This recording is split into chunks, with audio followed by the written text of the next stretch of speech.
Welcome, welcome, welcome to Empowered Women in Business International Radio. I'm your host, none other than Nicole Mosby Taylor, also known as Taylor K on the mic. And we have another phenomenal evening set for you all. But first, let me share about EWBI. We serve a sisterhood of women entrepreneurs that understand that individually we can do great things, but collectively we can forever change the world. Members of our movement experience a support system that allows them to celebrate their wins and share their struggles in a series of opportunities that enhance them personally and professionally. If that sounds like an organization that you would like to be a part of, visit our website at www.ewbiradio.org. Again, that's www.ewbiradio.org. Our quote of the day today. Our quote of the day is speak up, because the day you don't speak up for the things that matter to you is the day that freedom truly ends. Speak up, because the day you don't speak up for the things that matter is the day your freedom truly ends. Author unknown. So you will understand why I chose that quote when we bring our phenomenal guest, none other than Miss Quinn Conyers, to our virtual platform. Give it up for Quinn. Welcome, welcome, welcome. Hello, hello, hello. I'm happy to be here. And I love that quote, by the way. Love it. Oh, awesome. Why do you love it? Because I think it's accurate. I mean, I'm a firm believer that quiet women don't make history. So if you're not speaking up, I mean, it's good. That's the day that basically everything stops in your world. Your voice is your secret weapon. So if you're not using it, you losing it. Right. What do they say? If you don't stand for something, then you will sit down for everything. You Fall fall for everything. Exactly. Yeah. Right. Yes. So welcome, Quinn. So some viewers will know you and be more familiar with you, and some won't. So tell us a little bit about who Quinn Conyers is. Absolutely. Well, yes, my name is Quinn Conyers, and I broadcast the brilliance of Black women in business. I show them how to turn conversations into cash so they can profit from public speaking. I personally believe that every entrepreneur, every author, every speaker needs to know how to maximize and monetize all speaking opportunities on behalf of their business, their book, or their brand. However, many people don't. So they are leaving money on the table. They are saying no to speaking opportunities, or they just don't know how to really speak up for themselves when they have opportunities to really share what is they do and how they serve the world. So I come in and make sure they have the words, the language, and really the confidence to be the spokesperson for their business, for their book, and for their brand. And I'm happy to be on your show. Awesome. Well, we are so happy and pleased to have you. You are just truly amazing. And I just can't wait for everyone who's listening to hear everything that you have to share so that they will agree with my sentiments. Awesome.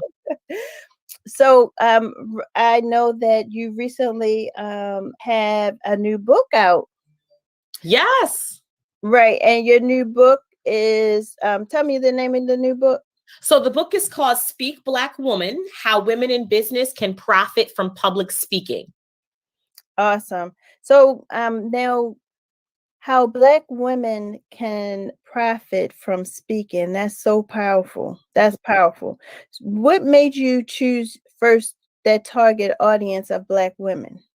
Well, it's honestly a good friend of mine, Tiffany Bethia, who you know very well. We've been friends for a while. And I remember going to one of her events, and afterwards we talked about it. And she would ask me, like, Quinn, did you enjoy it? I'm like, oh, I loved it. And she's like, yeah. I was like, I met some really good people. And she's like, Quinn, what kind of people come to the events that you have? And I said, women. And then she said, what kind of women? I'm like, Black women. And she was like, well, why don't you call them out? Why don't you choose them? And I was like, well, why do I have to choose them? I'm obviously Black. I'm a woman. They can see that.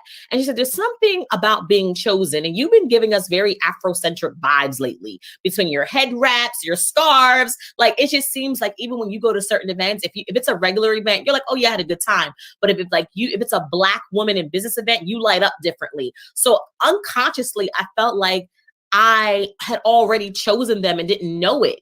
And before I got into doing what I'm doing now, I had a bag business called Purse Paparazzi where I super served Black women in sororities. So literally I had the AKA license, the Delta license, the Zeta license, the SG Row license. So I've always served Black women, but for whatever reason, when it came over to coaching and speaking and writing books, it didn't translate. It was just like, I work with women in business. But when I looked at who had my back, Black women, who really positioned me to put food on my table by buying my purses, Black women, who confirmed and affirmed me when I was at all these regional conferences, Black women. So it just really made sense, and her like opening up my eyes to how I already had a relationship with the Black woman and how I realized that they were coming to me. I'm talking about degreed up, bachelor's, master's, PhDs, certificates, 10, 20, 30 years of experiences, but still didn't know how to speak up for themselves. That's why I chose them,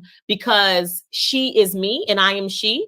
And at the end of the day, I feel like every now and then you need a cheerleader and a champion who looks like you, who can literally tell you and really show you the value in your voice. Right. I think it's important for us to understand that you may have something that I don't have, and I may have something that you don't have, and we can work together to help build each other. Right. There's nothing wrong with us working together to help build each other. And it seems like sometimes, people feel like, well, I'm already here. They might not be there, and I can't work with them. What would you say to those people? Because that's so far from the truth. And it sounds like you're kind of like, like, as long as she's a Black woman, bring her on. It depends, right? Because I think there's different layers. Like I tell people all the time, even though I super serve Black women, if you're Asian, Latina, or white, doesn't mean that I can't serve you. And also a certain demographic, I want to work with women who know that they have a voice and they're not leveraging it. So if you're deathly afraid of public speaking, I'm not your client. No, you're not my client. I will refer to you to somebody else. But if you're like, you know what? I've been having this business. I have this movement. I've been getting speaking opportunities, or my business is requiring me to speak. You're the person who I want to work with, because I want to show you how to maximize and monetize the opportunities that you're already getting. But if you're coming to me like, oh my God, I'm deathly afraid. Like every time I think about speaking, I'm about to faint. You're not the person I want to work with, right? So even though I say Black women, it still is a certain caliber of Black women that I'm looking for. And this is the person who is not afraid of their own voice, but they know they're not leveraging and leaning into the full capacity of their voice. Does that make sense? That sure does. That's powerful. Yep. And it's important for you to know your audience as a speaker, as a writer, as a business owner. You have to know your audience, and Correct. So you have clearly explained who you are, what your audience looks like. So that makes it a lot easier for people to gravitate to you, because they know, okay, I'm that sounds like me. So that sounds like someone that I would need to definitely align myself with. Right. Absolutely. So let's talk a little more about your book. So we know that your book is is catered to Black women, women in business. And like you said, you've already shared with us how you can help them to turn that conversation around and make it more profitable. What other, could you give us a secret from the book? Is there something that you could just tell us that just, let people know why they're going to go, right after this broadcast and go out to purchase this book? Yeah, you can either purchase it, or I would love to invite everyone who's listening to the Speak Black Woman celebration. It's happening on June the 5th, and it is free to attend. And I am diving into chapters. I'm talking about how I lost, leaned in and leveraged my voice in every aspect of my business. So if you know for a fact that you want to speak more, or you're getting more speaking invitations and you're trying to figure out like, how do I even do this? And also I'm redefining profit. A lot of women that I talk to, you know, especially when they enter this speaking space, like, who can pay me? Who can pay me? So as an entrepreneur, I'm showing you how to use speaking as a marketing strategy, as a lead generation, as a revenue stream in your business. So I take speaking and I pimp it out for entrepreneurs so they can use it in various ways. I'll give you a tip, you know, a secret that's in the book that I'm going to dive into on June the 5th at the Speak Black Woman Experience. And if anybody wants to attend, just go to speakblackwoman.com, click on events, you can get your complimentary ticket. But one of the ways that I funded my bag business, Purse Paparazzi, was through speaking. To be honest with you, I entered business pitch competitions. And if you're not familiar with business pitch competitions, it's when you give your best 30-second, 60-second, 90-second elevator pitch, and whichever entrepreneur has the best pitch, they go home with cash prize. So I would win $1,000 here, $5,000 here, 10 grand here. So total, I won over $77,000 pitching my business in various competitions. So I explained, like, you using public speaking can now be a funding source for your business. And business pitch competitions are happening all over the place. And some of that prize money, $100,000, $250,000. I just hosted a business pitch competition for Black Girls Ventures and Nike, and the grand prize was $60,000. Wow. Awesome. Like, and they had to use their voice. That's how you profit. You profited by getting money, and a lot of that money you don't have to pay back. So if you need funding, you need revenue, you need funds to either start or expand your business, speaking is a way you can do that. That's how I fund my business. And I actually dive into that in the book as well. I remember myself and the journey that I had to go on, right? So when I would be in the room with the right people, but I would be in that room in a corner somewhere, maybe on my phone or talking to like one person in my comfort zone. And then I had to learn how to get out of that, you know, comfort zone and start working the room. Yeah. And that was one of the reasons why I started, we started to have Thriving Business Thursday, which is our networking event, because we understood that we needed to put people in that room and to give them that opportunity. So we actually created space and time for people to get up and walk around, because people don't realize what they're letting money go. They're leaving, as you say, leaving money on the table, right? Yeah.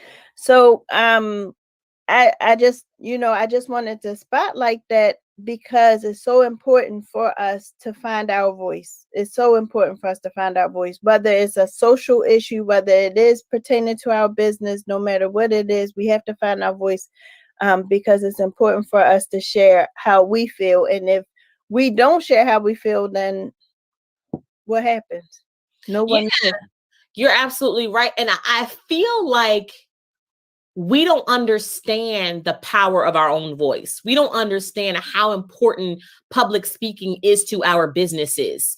And public speaking is so relevant in every aspect of our lives. But when it comes to our business, especially as Black women, we don't see the relevance or the value as we should. I'll give you an example. When I was taking my son to his very first doctor's appointment, and he was, to his one year doctor's appointment, she asked me, does he know 6 words? And that threw me off. Not does he know how to eat? Is he potty trained? But does he know 6 words? Because speech was literally assessed as a developmental milestone. So think about it. You know, if your child is 5 or 6 and haven't said a word, you're running around to every specialist, right? Mm-hmm. Or even think about when your baby says dad for the first time. You mad? I carried your little butt for 9 months. You're like, no, say dad first. Like, you better say mama. So we celebrate that. Oh, you said mama, right? Or even like, God forbid, if you're getting arrested, you have the right to remain silent. Anything you say or do can be held against you. So now that's all your Miranda rights. Again, how speaking impacts your life. You can be arrested, say something crazy, and they can hold that against you. Not even do something, but say something. And when you think about, you know, even people being married, right? If you've ever been to a wedding, there's a question they ask you. Well, do you take this man? Do you take this woman to be your husband, your wife, whatever? You can't give a thumbs up. You can't give a head nod. You got to say, I do, or I will, or your union is not valid in all of the 50 states. So when we think about speech and we think about public speaking and our using our voice, it shows up in so many aspects of our lives. But I feel like when it comes to business, we don't give it as much time and attention that it needs. That's why I'm on a mission, just to kind of open up our minds and our hearts to say, like, listen, you being vocal in your business can be the reason why your business fails or flourishes. And that's how I kind of tell my clients that you need to understand that your voice is your superpower. So that's why it's so important for them to take advantage of some of these classes, workshops, conferences that you're having, because it can help them to take advantage. So the one on Saturday, June the 5th, right? June the 5th, because it was changed. Yes, I had a death in the family. So I had to change it to June the 5th. But the good thing is all your listeners, they can come, right? So I had to change the date. But yes, it is going to be June the 5th at 11 o'clock Eastern Standard Time. So we're so sorry to hear about the loss of your family. But I'm sure that this could be a good thing for our listeners who are, have that chance to sign up. So make sure that you guys go and sign up for it, because it sounds like it's going to be amazing. So not only do you provide that workshop, but there's another workshop that you normally provide as well, right? That you offer. Yes. So the one that you're talking about on June 5th, that's really a book celebration. That is me really kind of sharing my voice. I'm calling it a voice voyage on how I lost, leaned in, and leveraged my voice in business, and then giving, transformation techniques and strategies on how women in business can really leverage their voice. And if you want to sign up for that, again, go to speakblackwoman.com, click on events, and you can register there. Now, my signature, what I do is I really broadcast the brilliance of Black women in business. And how I do that is by literally giving their elevator pitch a makeover. Many of us will hire a coach. We will get a fancy website. We will literally buy business cards. And then when someone says, Nicole, Quinn, tell me what you do, we were like, I'm a coach. I'm an author, So what I find is the number one question that we are asked as business owners, we are missing the mark because we don't know how to properly answer that question. So what I do is I really enhance and elevate people's elevator pitch. So when they tell people what they do, the person who's listening goes from interested to invested in working with them after just one conversation. Because at the end of the day, I tell people, you want to have conversations with clients that lead to cash. And if you are telling people what you do and they're not interested, if they are bored, if they're not in tune, you're going to get dismissed. And many of us are leaving money on the table, or we're losing business, not because our product, our service, our coaching program isn't amazing. It's because the way we're explaining it is boring and bland. So what I do is I give your elevator pitch a makeover. And how I do that is through a verbal business card, which is a clear, concise, and compelling way to tell the world what you do or what you speak about. Awesome.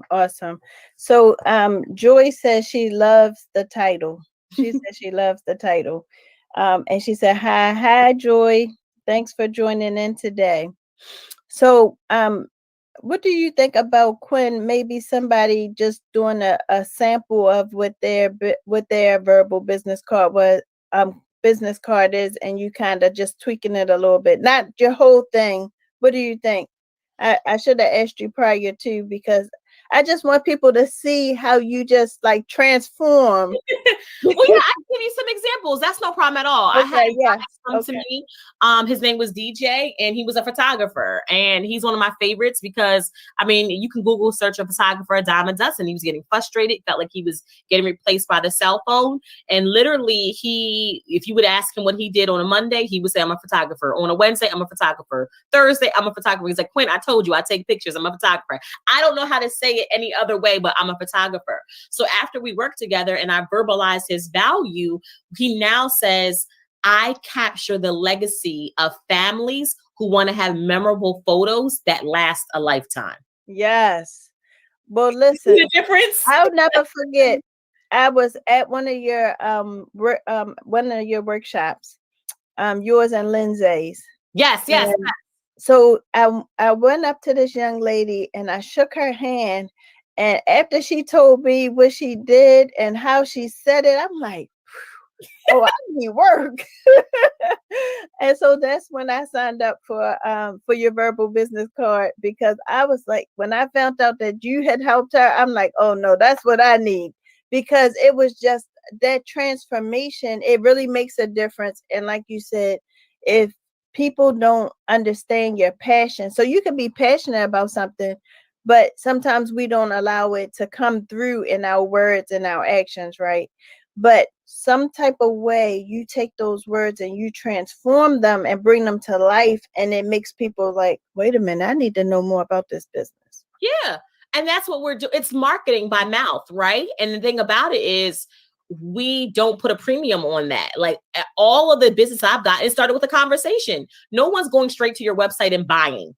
There's a conversation that you're having. And sometimes the conversation is physical, like you and that person on a Zoom call or one-on-one, or that person's having a conversation with your website. They're having a conversation with your social media. So what you want to do is you want to make sure that your website, your social media, your internet presence is saying good things behind your back, right? You don't want it to be all over the place. So that's what I make sure, that you are speaking so loudly, even when you're not even saying a word. And you can do that by making sure that you have verbalized your value, and you can verbally say your verbal business card, but you can also put your verbal business card certain places where people can learn about you and what you offer. Awesome. Awesome. I just felt like I should be snapping after you talk. So now you have been featured in magazines. Mm-hmm. Essence. You have been featured in Empower and Young Money magazines. Mm-hmm. You have been on Black Enterprise. Yes. Yes. So what is it like to to be able to be featured in these amazing magazines, and just stay humble and just being able to still just hone your craft? I'm grateful, but I also feel chosen. I feel like God chose me to be an example of what can happen when you, number one, are obedient to your calling, and number two, you're walking in your talent and your greatness. And more importantly, I feel like I'm supposed to be an example for other people as well, because I believe if you let your light shine bright, you give permission to those around you to shine bright as well. I live in Baltimore, Maryland, but I'm from a small town called Lancaster, Pennsylvania, where the Black population is little to non-existent. On top of that, the entrepreneurial community, you know what I mean? It just doesn't make sense. I was born to teenage parents. My mom was 15, my dad was 17. So I think that part of breaking boxes and shattering misconceptions is supposed to be a part of my DNA.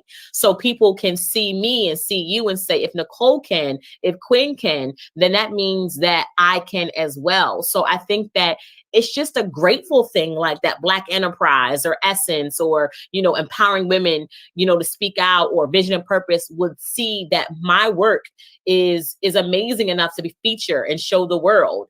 And I think that it's just a humbling thing. And I've never carried it like I've made it. Because to be honest with you, Nicole, I'm just getting started.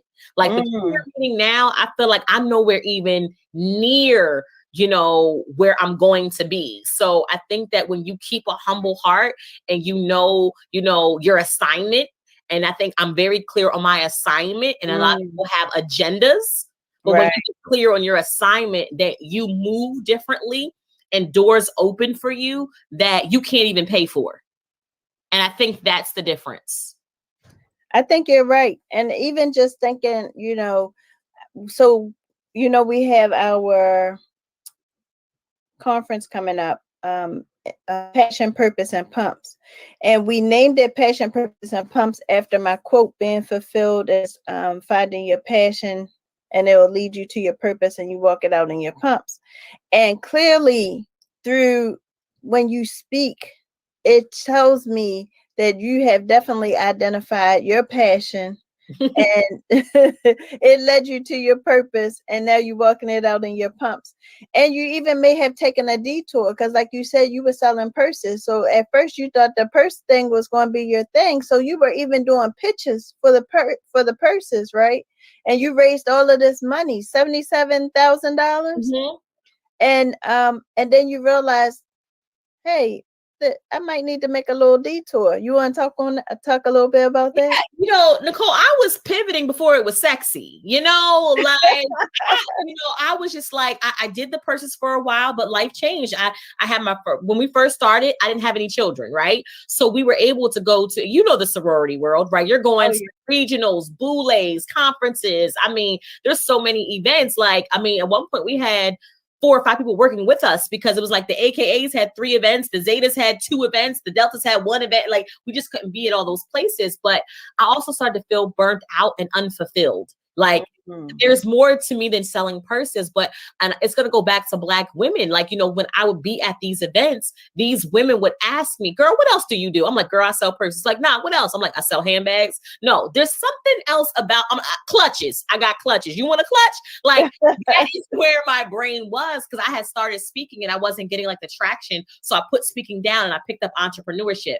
So it was just like, again, another Black woman seeing something in me, hearing something in my voice I wasn't even vocal about. So it was like, I knew that it was more, but at the time when you start making the money, but you're not fulfilled, when your lifestyle changes, like I went from 1 child to 2 children, so I couldn't travel like that anymore. It was like time. It was just time to make a shift. And I think sometimes we have to give ourselves permission to pivot. Just because you started that business back in 2007 doesn't mean you got to marry it.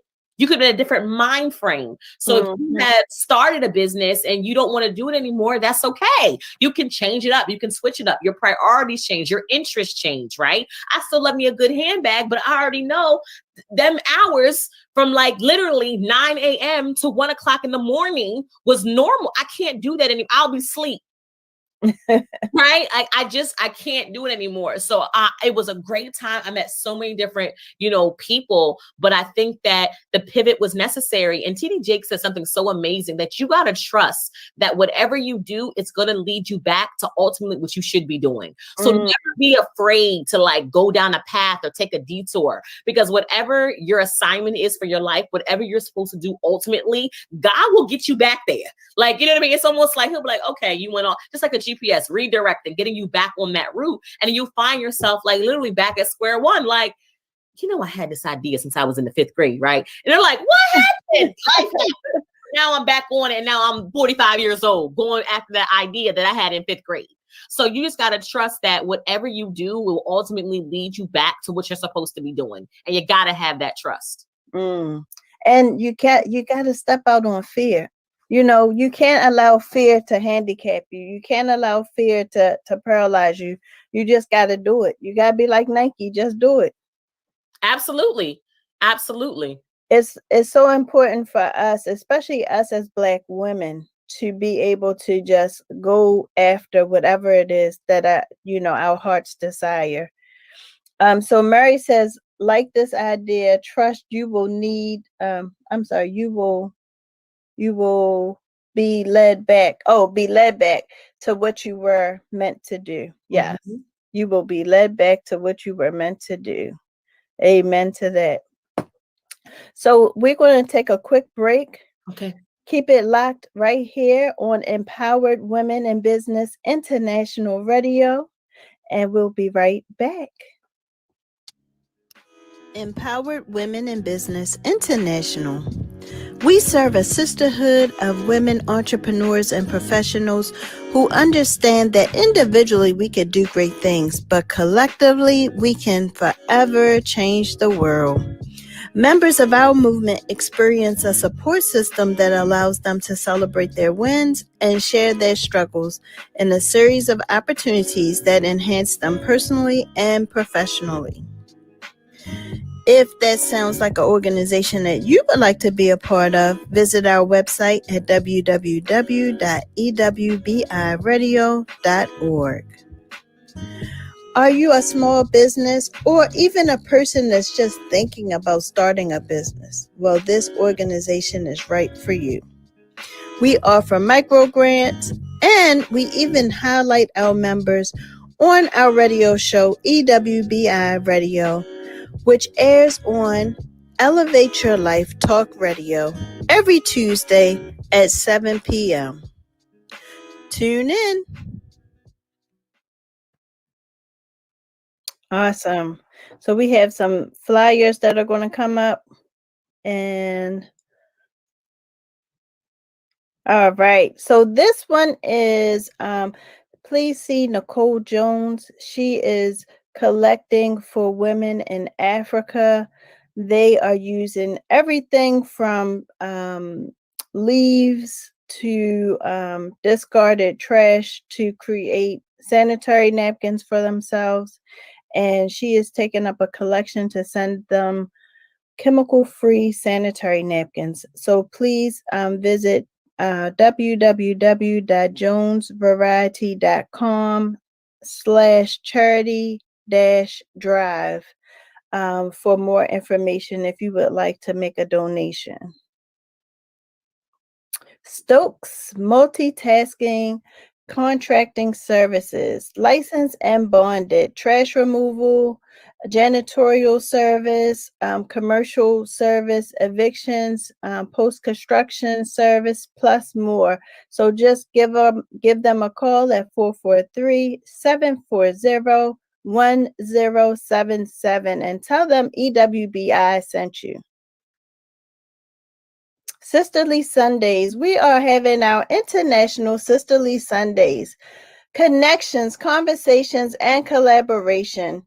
Join women from Jamaica all the way through to the United States for an evening of networking and inspiration and fun. And last but not least, our Memorial Day Bling Marathon with our very own Nakia. Check her out every weekday and weekend. Well, the weekdays are 7 p.m. and the weekends are at 2 p.m. But check her out for her Bling Marathon. All right. So welcome back, Quinn. Happy to be here. Oh, we are so happy to have our queen here. If any of our guests would like to make sure you hit the share button, the like button, and also if you would like to leave Quinn a comment or a question, please feel free to just do so during our broadcast. So for Cassandra, I'm sorry. No, I'm laughing at her comment. Oh, yes. Quinn is a fireball. Yes, she is. She is. Always ready. Always ready. So we talked a little bit about your pitching, but we didn't really get into it. So can you tell us how did you start with the pitching and what was that experience like? You know, when I was in college, I went to Howard University for grad school, and there was this pitch competition that was happening in California where if you had like the best pitch, you won like $1,000. And I was like, I need to get on there. Like, I don't even know how I got the money to get there. And I remember standing in line. I probably was like the youngest person like auditioning for this. People had books. They were in suits. And I'm just like, oh my God, why am I even here? And I actually ended up winning that competition, and it would like spark something in me. And then Howard had another competition that I had won something. So then when I graduated and I got into this world and I needed money, I didn't really feel confident or comfortable going to a bank and asking for a loan or a line of credit. And I was like, these pitch competition things, if they happen for college students, maybe they have them for adults. And so I got on Google University and was like, pitch competitions. And I started to find them. And literally, like, once you're in that world, literally, like, you just learn more about the competitions, more competitions, right? So literally, I was entering, I lost way more than I won. But what I gained, and which I talk about in the book, is me speaking still got me promotion and publicity. Like, I lost a business pitch competition for Black Enterprise. I remember they did this search and it was $10,000 on the line and they selected me. And I was so excited. I was like, oh my God, I can't believe they selected me. I was actually in Black Enterprise twice. And I remember I was once when I was in college. And then again, when I went to go audition, when they selected me to be the competition. So I flew out to Chicago. You had 60 seconds to give your best pitch. 5 people were eliminated, and you had 30 seconds to pitch again. So literally, I remember I got past the first round. It was 5 of us left. I pitched again, and they announced the winner. And the winner is not Quinn Conyers. And I was like devastated because I had a whole plan with this money. But as I was done and I was trying to leave the stage, like really big girl mad, like ready to cuss on a Sunday mad, like real mad, I literally saw this woman and she kept looking at me and she was taking notes and looking at me and taking notes. And finally we were face to face and she says, "Hi, I'm a writer for Black Enterprise Magazine. I would love to feature you and how you pitch in one of our upcoming issues." I said, "Ma'am, I don't know if he was at the same competition I was at, but I lost. You might want to go over there and talk to the winner." And she's like, "I'm very aware of who won this competition, but I like the way you pitched." Come on now. So literally, when I define profit, I didn't win, but I still was able to profit and gain in an area of a media, a national magazine being featured. And now I can say I was in Black Enterprise, not once, but twice, right? So I tell people like, profit doesn't mean about money. It's about profiting from relationships, profiting from promotion, profiting from publicity. You know how many AKAs, Deltas, and SG-Ros were beating me down at that conference looking for purses? So it's just like, I didn't win, but I profited in clientele. You see? So I just let people know that part of it as well. So pitch competitions was something that I was introduced to as a college student. But when I realized that pitching and public speaking, you can profit in so many more ways than just money, I made it an intentional business model in my business, and I teach others to do the same. So tell us, so you just spoke about, when you weren't successful on stage, but that turned into a success. But we know that with businesses, you have those pitfalls, right? So you have those challenges. Can you tell us like one of your challenges and how you were able to overcome? Ooh, I got a laundry list. Which one you want me to pull out? Things just like, running out of money. We talk about entrepreneurship like it's sexy. We talk about entrepreneurship like, yeah, I'm about to be my own boss. I'm about to do this. Literally, I can look back on it now, but I remember having my first son and everything was like great. Everything was awesome. We were still running the business. And then I found out around my son's first birthday that I was pregnant again. And I just was like, what is going on? And I remember, I was really in a dark space. I remember I had 2 kids, both in Pampers, one that was 1 and then one that was like a newborn. And I remember my husband coming home and he looked at me and he was just like, "Quinn, when's the last time you took a shower?" I couldn't remember.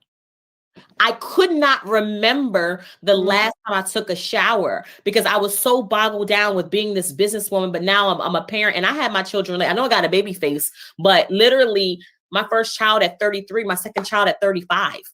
Or 32 and 34. So it was just something new on top of that, because I couldn't go out and do as much. My bank accounts started like diminish, right? So overdrawn accounts, not knowing where, humbling myself to like really like get it together. And that's the ugly side of entrepreneurship that people don't want to talk about. But there's been times where literally like, I definitely know that I was suffering from postpartum. Now that I look back on it, it was times where it was just like, I had to go to my husband, but like, I don't have it. Like, I don't have it. Like I tapped out savings, checking account, overdrawn. And it was just like, what is going on? Like, I felt like a failure. And then you start talking to other people and you realize that you normal. Oh yeah, you got a BG&E turn off to, okay, let me go ahead and put a little something on this, right? Like people out here making entrepreneurship seem like it's a party, but when you really back the layers, like entrepreneurship will kick your ass if you ain't ready. Like if you ain't got no gloves on, you can't be going in the ring naked, because if not, you're gonna be laying there just laid out. So that was just one time that I just remember. Like I tell people, you ain't a real entrepreneur unless you couldn't pay a bill, unless you had an account overdrawn, and like it's real out here. So, and also just getting comfortable with the ebbs and flows. Sometimes you'll have a powerful month, other times ain't nobody checking for you. So the emotional roller coaster that entrepreneurship takes you through, where somebody doesn't want to buy right now, you take it personal. You don't like my stuff, you don't like my book, you don't want to buy it. Like what, so those were times where I still was just like, I don't know if this is for me. I think I need to get a job. And every time I apply for one, no, God was like, no, stop playing. Like, I know I should have got an interview for that. Like, I should try. I tried to go back. I tried to cheat on entrepreneurship, Nicole. I really did. I tried to cheat on entrepreneurship and get me a little side chick called. And how did that work out for you? It didn't. It was like, God was like, block, block, block, block. I'm like, I know I'm qualified for that job. I think sometimes we just got to sit in uncomfortableness of choosing this, right? Like, entrepreneurship, there is no guarantees. You are assuming the risk of starting your own business. And we talk about the glorified side of entrepreneurship. We don't talk about them times when you be in a fetal position on your girlfriend's couch, she's stroking your braids or your twists, let you know it's going to be all right. And that's real. And I had to go through that. I'm like, I don't like, how are we going to feed these kids? Right. So. Oh, yeah. Oh, yeah. I'm so glad that you are being so transparent. Thank you for being so transparent, because somebody needed to hear that. There might be somebody that is going through that right now, and they needed to hear that so that they know that you can keep on keeping on, and that, you stay your course, and look at you now. And it's crazy because I don't really share this too often, but, it was a time where it was just like, this is not the 1940s or 50s, right? It's tough. Like, even though we had it's hard to live off of a one person household income. Like, even though people are like, oh, you got a husband. Yeah, but me and my husband's income combined was working. He didn't sign up for him plus 3. So my money was a contribution. So, I mean, it was a point where I just had to really humble myself. And I was like, I got to go down here and get some assistance. Like, I got to feed these kids. Like, it was just like, I just couldn't. And the shame, the guilt that I felt, I had to like bury myself, you know what I mean? And just like, I had to go, that this is all I could do at this point. So I always tell people, like, I didn't wake up like this. I work for this. And you got to pay for success and blood, sweat, tears, agony, highs, lows, your sanity, all of that costs something to be successful, however you define success. Because some people might look at me or look at you and say successful, but at the end of the day, like, we got to pay something for this. It could be time away from your family. It could be, time, like it could be so many things. So I always want to say, yes, entrepreneurship is very fulfilling, but it's also a real thing as well. And it can literally knock you down if you're not ready. And it's hard to sometimes get up because this is almost like a baby you're birthing. And if it's not working or it's not growing or it's not cute, you know what I mean? You take a hit. You take a hit.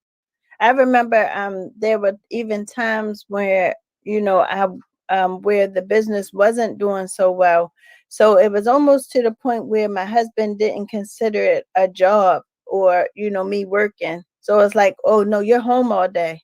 I'm home all day, but I'm still working.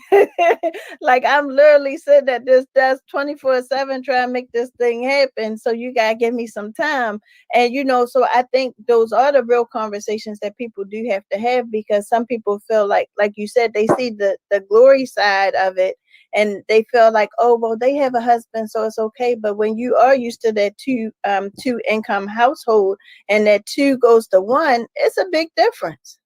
Well, 2 goes to 1 and you add 2, right? So in my situation, me and my husband got together in 2009. We got married in 2013. We had our first son in 2015. So for 8 years, wasn't no kids. It was just us. So it went from 1 to 4, in a matter of like, it was just crazy. So you're right. Like, I always tell people, like, oh, you got a husband. That don't like, this is not 1940. And what? Nobody bringing home, you know what I mean? This check that can take care of all of us. It doesn't work like that anymore. We have to work. And I'm glad you brought that up. It's like, because I think in the beginning, men don't really get it. My husband knows now, but I think he was like, oh yeah, you home. And so I had to bring him down and show him what I be doing. So you understand, I'm not sitting here twiddling my thumbs. If my mouth is quiet, I ain't eating. This is how I make my money. Okay. So I think sometimes we have to educate them and let them see kind of what we're doing. So now he's just like, he gets it. Like, he knows Quinn is in her revenue room. She's doing stuff. I done bought this computer. I done got a light. I done invested in stuff to kind of make me look virtually all right. So I think he understands now, and I ain't in his pockets no more. So okay. All right. You let her have her run her business. Now, Cassandra said, not for the faint heart, not for the faint at heart. And that is so true. But something else that you said I wanted to touch on, you also mentioned, okay, so you were talking about so let's paint this picture for a second, right? Let's take you back to, hubby's not happy because he's like, you at home all the time, and things aren't going well. What kept you going? Was it your why? It wasn't that he wasn't happy. I think that his whole thing was, you're home all day. Why are you not doing X, Y, and Z? Right. It's like, but I'm not home all day eating bonbons and watching Netflix and chilling. Right. So I didn't think that he understood that I was working from home, Mm-hmm. and all the layers of that. So it was just like, well, why isn't that done? I'm just like, I'm sorry, you're right. My mind was not on those dishes. Right. My mind was not on folding them clothes. Laundry, right. Domesticated right now, but I'm in business mode. Right. So when you are focused on getting the money, you might have walked past that pile of laundry for 3 weeks. I don't see it because mentally I'm focused on something else. So it took him having to say, I respect your business. He's an entrepreneur. Him and I ran Purse Paparazzi together. I was probably lacking in full transparency on some of the wifely duties, like making sure certain things were done. It just wasn't on my radar because I was focused on trying to bring this money in because I was always very self-sufficient. I didn't leave a 6-figure job, but I left a job making $70,000 a year to pursue full-time entrepreneurship. So we were used to having a certain amount of money coming in, right? Job, we were a 6-figure household, right? On top of that too, it's just I don't have mine for this month. I need you to, he looking at me like, and these same time you ask me for money, and these just ain't done. I'm like, dang, I gotta do something strange, some change, just make them like me again, right? You gotta, let's keep it real. We talking to That's women. right. That's right. I gotta do a trick. Let me go dust something off I ain't doing in a while. But I think we pushed through, but he had conversations with me. My husband is, very, he doesn't say a lot. He's definitely an introvert, but what he does say to me, it resonates. He'll say something to me and I remember it for 2-3 weeks. It was just him really calling me out. Quinn, I appreciate you. I know what you're doing, but here's where you're lacking. And I'm like, at first, I'm defensive. What you talking about? You know what I mean? Give him all of that. What you talking about? And then I had to think about it. I'm like, yeah, but at the end of the day, he's not marrying a businesswoman. He married me for other aspects. He married me because I'm a good person. He saw wife qualities. He saw a mom. So at the end of the day, we have to understand that even though we're in this business, that our husbands still have needs that are not associated with money. Right. They still want certain things done. So once he kind of pointed, he's like, yo, at the end of the day, I'll go out and get a second job. It's not about that. It's just about you being attentive, to some of the things. So I just realized that I was dropping the ball on certain things, as far as our household. But by him, of course, having an attitude, because at first, what's wrong with you? Nothing. And after a while, I'm like, okay, you playing with me. Communication is my thing. Your body language is giving me not good vibes. So we're going to talk about this now. We're going to talk about this later. Okay. And then once we kind of broke it down, I was like, oh, wow. Her heart. Swallow. Yeah. I was like, ooh, okay. But then I had to look at him and he was right. I was dropping the ball on some of the things because I was so focused on tying up my worth and my value and being able to provide and produce for myself and for my household, thinking that was the only thing that he really wanted, understanding that it wasn't. She said, girl, you about to save some marriages. Yes. Listen, Cassandra, I know Nicole, I know she could let me be me, but at the end of the day, sometimes you gotta be like, oh Lord, how long is it? Let me say, listen, this is why I asked you the question, because we just have to be real, and it's a lot more people than Quinn Conyers that went through that. It's a lot more people than Nicole that went through that. So with that being said, we got to be honest and be transparent in order for us to put it out there so that other women know that, number one, they are not alone, and number two, that they can get through it. If you and I could get through it, then they could get through it. So, it's important for us to, just put it out there. Nicole says, speak the truth. Yeah. And my whole goal is I love what I do, but I want to be successful and surrounded. I don't want to be successful and single.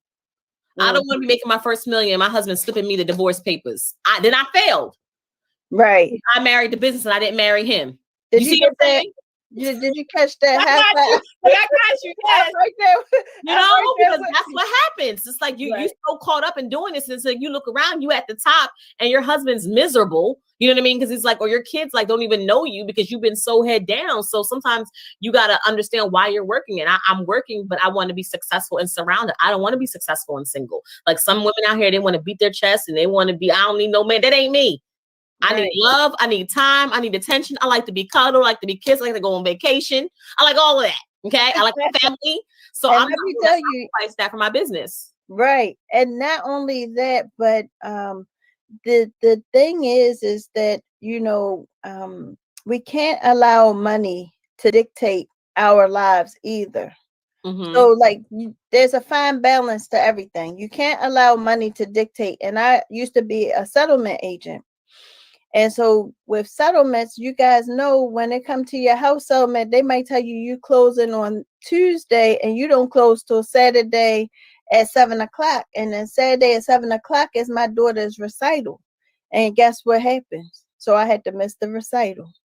And then I had to miss this and I had to miss that. And so I had to be real with myself where the money was excellent, but I was failing as being the mother that I wanted to be. Right. That may be okay for some people, but that wasn't the mother that I wanted to be to my children. It wasn't the wife I wanted to be to my husband, because we would have plans and all of a sudden I can't do these plans. And it would happen over and over and over again. Mm-hmm.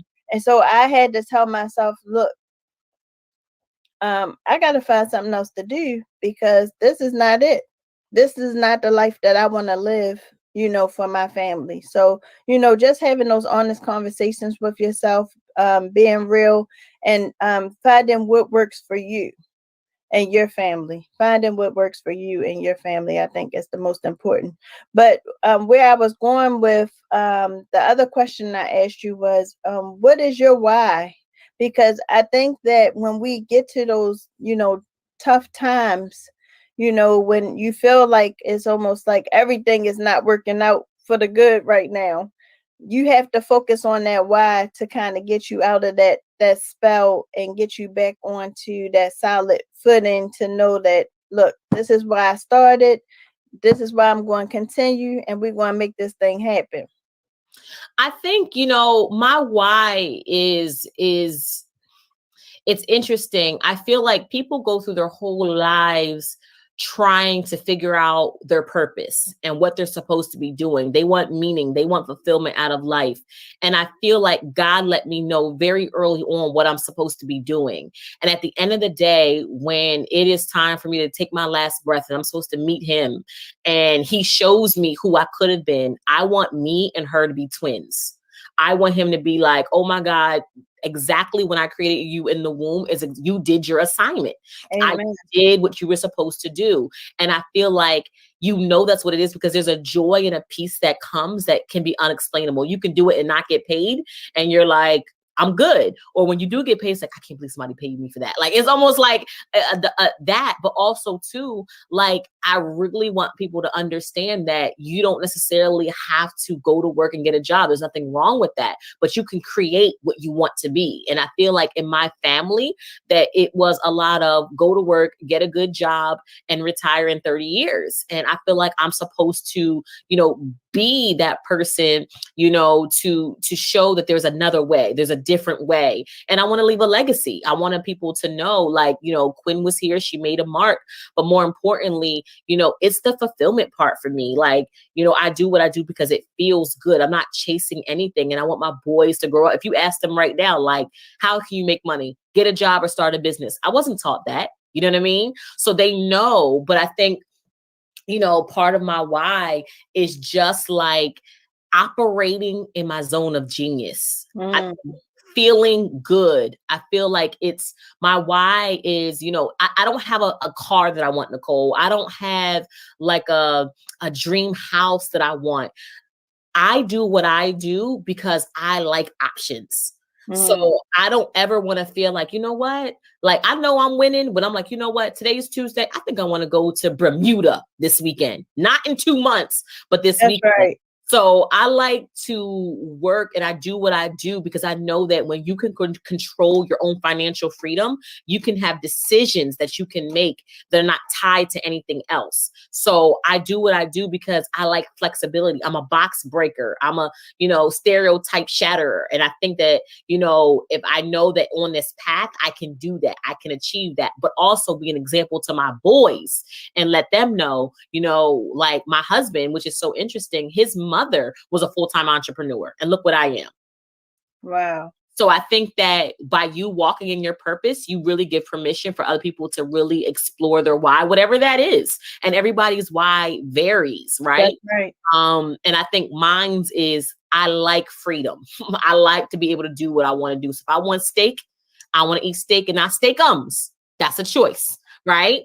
So but that main point is that you need to know what that why is. So during that downtime, you can remember to keep striving for that why.